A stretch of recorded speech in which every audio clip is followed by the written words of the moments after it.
변은 읽을수록 고개를 숙입니다. 겸손을 강조하는 가장 유명한 경험이 아닐까 싶어요. 정말 제대로 아는 사람은 겸손해집니다.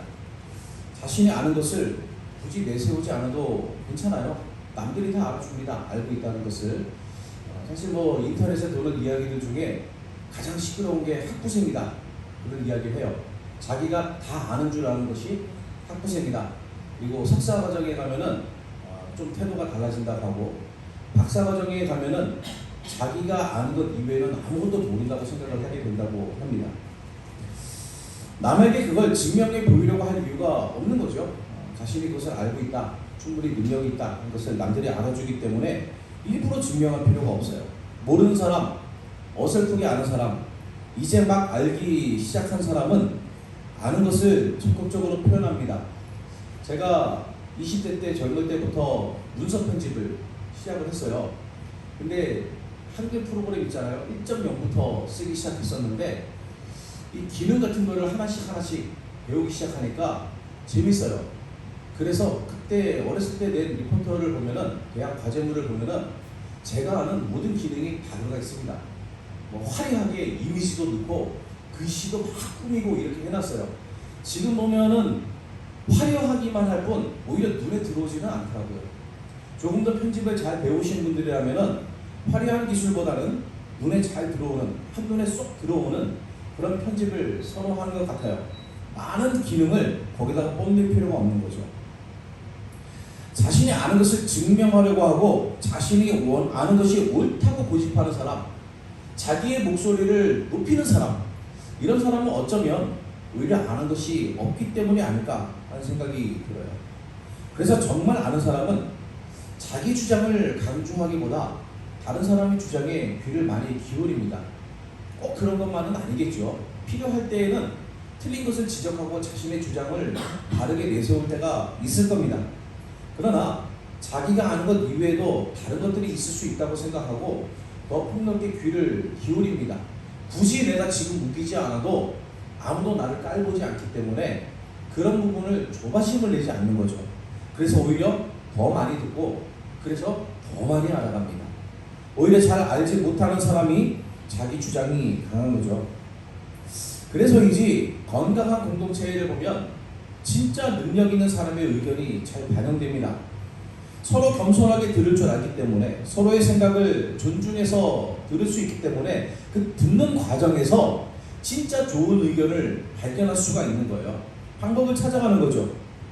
그런데 건강하지 못한 공동체는 어떻습니까? 우리 한국 사회에 흔히 농담처럼 하는 말이 있잖아요. 목소리 큰 사람이 이긴다.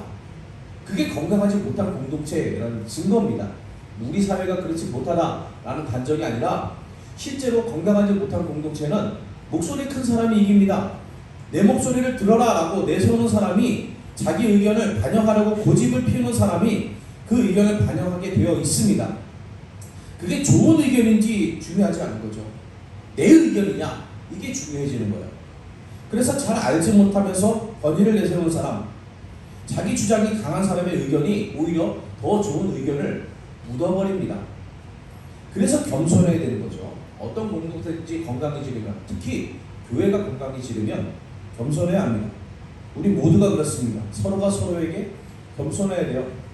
이 겸손이라는 것은 제가 뭘요? 이렇게 그냥 빈말처럼 하는, 인사처럼 하는 이런 유교적인 겸손, 이런 것들과 달라요. 성경이 말하는 겸손은 그런 것과는 조금 차이가 있습니다. 바로 그 겸손을 오늘 본문에서 다루고 있는 거예요. 본문은 베드로가 공동체의 구성원들에게 전하는 여러 가지 교훈을 복합적으로 담고 있습니다. 여기에는 어른들, 교회의 지도자들을 향한 권면도 있고, 교회의 젊은 세대를 향한 권면도 있고, 모든 사람들이 그리스도인이라면 누구나 들어야 되는 영적인 권면도 있습니다.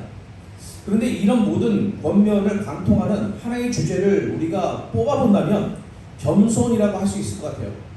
물론 이 모든 것들이 겸손에 해당된다라고만 단정할 수는 없지만, 이 모든 가르침에서 공통적으로 나타나는 하나의 요소를 꼽아본다면 무엇이 있을까?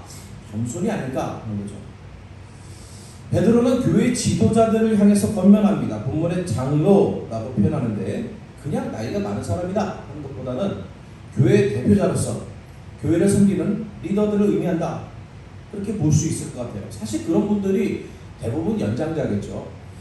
우리 교단은 교단법에서 35세 이상, 만 35세 이상의 남자 성도, 무흠 입교이면은 장로 후보가 될 수 있는 자격이 있습니다. 그것 이외에도 교회에서 장로 후보가 되기 위해서는 그분의 신앙생활의 전반을 다 살펴보는 여러 가지 요소들이 포함이 되겠지만 기본적으로는 나이에 대해서는 그렇게 정하고 있어요.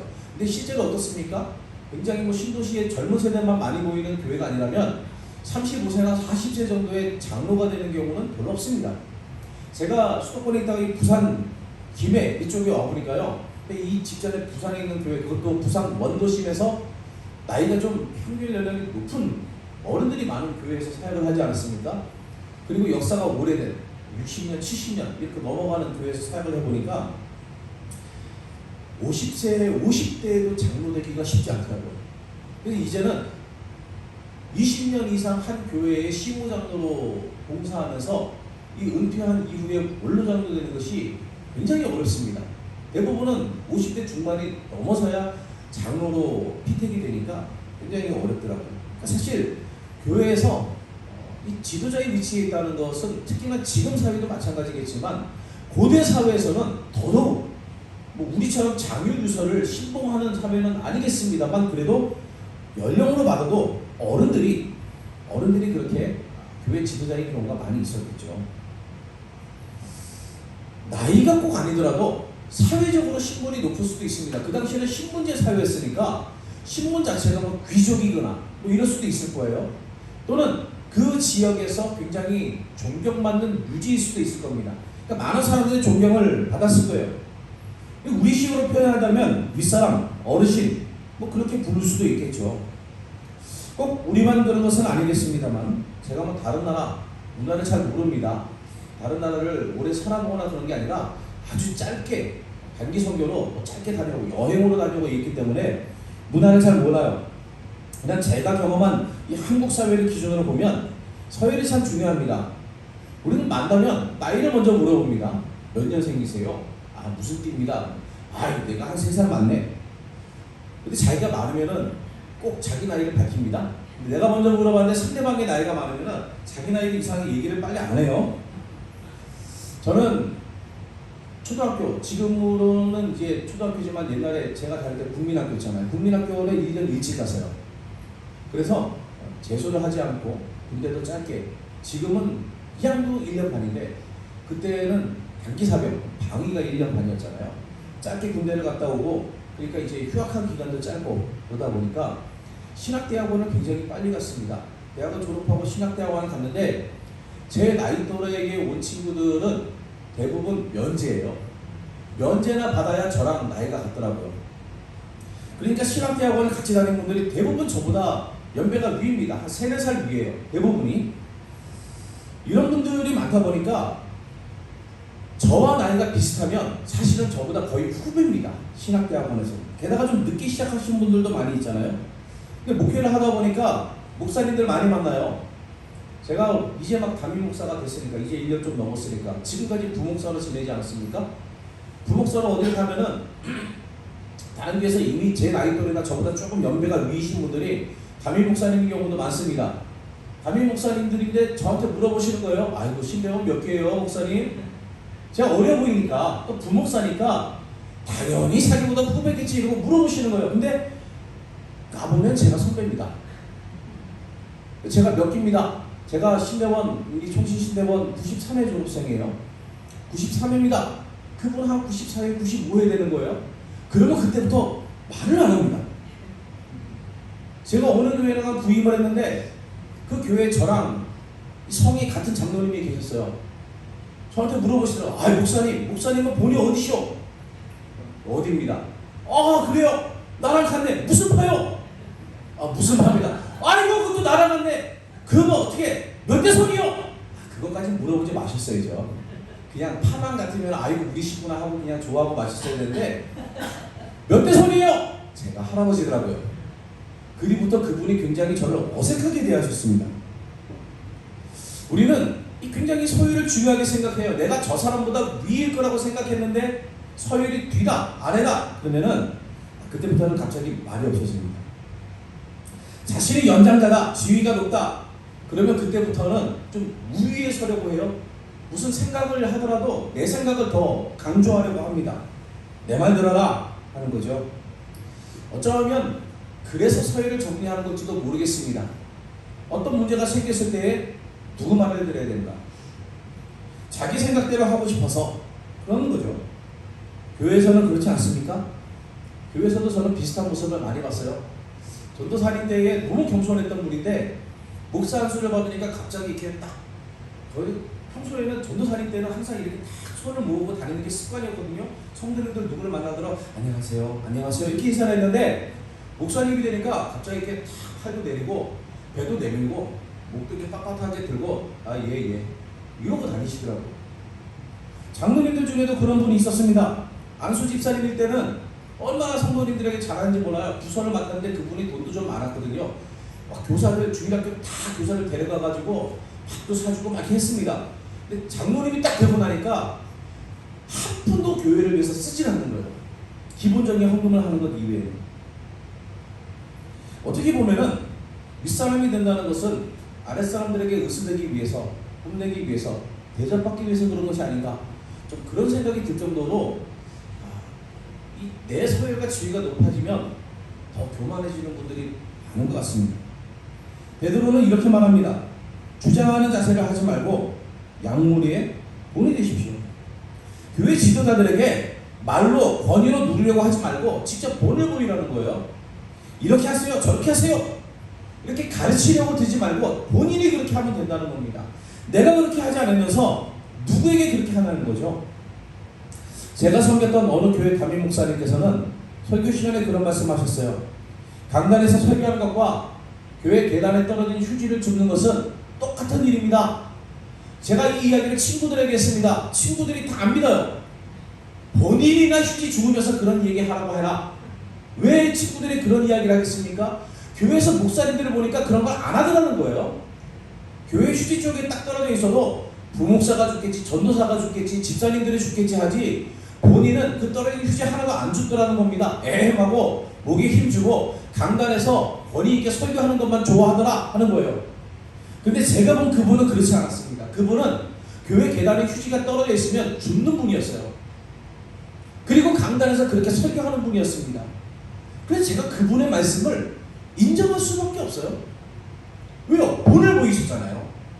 말로만 성도들에게 설교와 청소는 똑같은 겁니다, 이렇게 말씀하시지 않고 본인이 직접 떨어진 휴지를 주우셨기 때문에 누구라도 그분의 설교를 듣는 사람은 그 말씀이 그저 하는 말씀이 아니라는 것을 알아요. 본을 보이면 그때의 말에 거리가 생기는 거예요. 겸손은 어른, 높은 자리에 있는 사람, 더 많이 아는 사람의 것입니까? 익은 벼만 겸손해야 됩니까? 그렇지 않아요. 벼는 익을수록 고개를 숙인다. 이 속담과 함께 사용되는 것이 빈수레가 요란하다 하는 속담이죠. 겸손은 젊은 사람, 낮은 자리에 있는 사람, 아는 것이 적은 사람에게도 반드시 필요합니다. 오히려 더 절실하게 필요해요. 베드로는 젊은 사람에 대해도 권면을 이어갑니다. 젊을 때는 의욕이 넘쳐요. 뭐든지 다 할 수 있을 것 같습니다. 다른 사람들이, 특히 윗사람이 자기 속도를 따라오지 못하는 것이 얼마나 답답한지 몰라요. 우리 어른들은 자녀들과 대화를 하다 보면 그런 감정이 좀 느껴질 때가 있지 않습니까? 저도 저희 아이를 보면 이제 중학교 3학년인데 얘는 그 디지털 네이티브잖아요. 얘는 디지털을 태어날 때부터 가지고 이렇게 놀면서 태어난 아이지 않습니까? 그러다 보니까 저도 나름대로 한가닥 한다고 생각했는데 이 세대의 아이들을 따라갈 수가 없어요. 근데 우리 어른들은 아날로그밖에 모르고 살아오신 어른들은 지금 세대 젊은 사람들이 발전하는 속도, 배워가는 속도를 따라갈 수가 없습니다. 젊은 사람들이 어른들을 보면서 답답해요. 무능하게 생각합니다. 이런 것도 못하고. 여기 뭐 맥도날드 이런 데 가면요, 요즘에는 그 카운터에서 주문 잘 안 합니다. 키오스크라 그래가지고 전광판으로서 누르잖아요. 근데 어른들이 이거 굉장히 어려워하세요. 그러면은 뒤에 있는 사람들은 어떻습니까? 젊은 사람들은 자기가 가면 눌러가지고 바로 착 뽑아낼 텐데 어른들이 그걸 못하고 있으면 뒤에서 가만히 있지 못하고 다리를 계속 이렇게 움직이면서 답답해합니다. 뭘 저렇게 못해요? 저게 저렇게까지 못할 일이야? 그럴 수 있죠. 이게 젊은 사람들이 그렇게 생각할 때가 많다는 거예요. 윗사람의 말에 순종하는 것보다 내가 생각하는 대로 빨리빨리 하는 것이 훨씬 더 좋아 보일 때가 있습니다. 이제 나이가 들 만큼 드신 우리 어른들, 한참 젊을 때 또 그렇지 않았습니까? 젊은 사람들만 그런 것이 아니라 어른들이 젊었을 때도 그랬죠. 저도 그랬습니다. 선배 목사님들 하는 거 보면 답답했어요. 마음에 들지 않을 때가 너무 많았습니다. 제가 함께 사역했던 후배 목사님, 그분이 교육전도사 시절에 제가 교회 선임부 목사였어요. 그분도 그랬습니다. 본인은 의욕이 넘치는데 전체를 조율하고 될 건 된다고 하고 안 될 건 안 된다고 이야기하는 제가 답답했던 거예요. 그래서 제가 선배랍시고 권위를 내세워서 자신을 강압적으로 대한다라고 생각한 거죠. 근데 본인이 목사가 되고 교회에서 전임 사역을 하면서 그게 아니구나라는 것을 깨닫게 됐어요. 사실 수도권에 있을 때 만난 후배 목사님인데 이 부산에 내려와서 다시 만났어요. 그분이 저한테 그런 이야기를 했습니다. 목사님, 제가 교회에서 전임 사역을 해보니까 왜 목사님이 전에 저한테 그렇게 말씀하셨는지 이제 좀 알 것 같아요. 젊었을 때에는 그 의욕과 혈기 때문에 알아야 할 것들을 알지 못할 때가 많이 있어요. 실수하기 쉽습니다. 열정은 넘치지만 경험이 부족해요. 그래서 볼 수 있는 시야가 좁은 거죠. 베드로는 그런 젊은 사람들에게 겸손하라고 이야기를 합니다. 장로들에게 순종하라고 해요. 장로들이 항상 옳기 때문에, 어른은 무조건 옳기 때문에 아니에요. 자신의 부족한 경험을 인정하고 겸손하게 귀를 기울이면 하나님께서 주시는 은혜를 경험할 수 있기 때문입니다. 반드시 배울 것이 있기 때문입니다. 자신의 열정이 아니라 하나님의 지혜로 일해야 하기 때문이에요. 베드로는 마지막으로 모든 그리스도인에게 겸손하라고 합니다. 특히 자신이 영적으로 강하다는 교만에 빠지지 않도록 권면합니다. 이성이 지배하는 현대사회에서는 하나님의 존재도 마귀의 존재도 인기가 없어요. 제 아들이 초등학교 때도 친구들을 교회를 많이 데리고 왔습니다. 중학생이 되고 기회로 와가지고 반에서 새로 친구를 사귀면서 한 명도 친구를 안 데리고 왔어요. 제가 물어봤어요. 너 친구 보고 같이 교회 가자 그러면 안 돼? 한번 얘기해봤어? 그랬더니 얘기를 안 한 건 아니고 지금도 친구들한테 교회 같이 가자고 얘기를 한대요. 근데 이제 애들도 머리가 크다 보니까 초등학교 때처럼 친구가 가자 그러면 그래? 그리고 같이 놀려고 가는 나이가 이제 지나버린 거예요. 얘네들이 이제 이성이 더 발달하고 머리가 크니까 나는 무신론자라 교회를 안 가. 그런데요. 그래서 그래, 그럴 수 있지. 그러니까 네가 생각날 때 한 번씩 계속 얘기해봐. 언젠가는 올 수 있을 거야. 하나님이 마음에 감동을 주시면 언젠가는 올 거야. 그렇게 자신이 무신론자라고 생각하는 사람들이 훨씬 많아졌어요. 지금 우리나라에 옛날에는 불교 신자가 어마어마하게 많았습니다. 지금이 뭐 영남권에는 아직도 불교가 더 세력이 강하긴 하지만 우리나라의 대표적인 종교가 불교인교에서 기독교 인구의 2배가 넘었습니다. 근데 지금 조사해보면 그렇지 않아요. 왜 그러냐? 이전에는 내 부모님이 불교 신자면 그냥 나도 불교 신자인 줄 알고 살았어요. 절에 평생 한 번 안 가봐도 그런 줄 알고 살았습니다. 근데 지금은 그렇지 않은 거예요. 지금의 젊은 세대는 부모님은 부모님이고 나는 나예요. 내가 불교 신자가 아니라고 생각하면 아닌 거죠. 그래서 자신의 불교 신자라고 응답하는 무신론자들이 이제는 없어진 겁니다.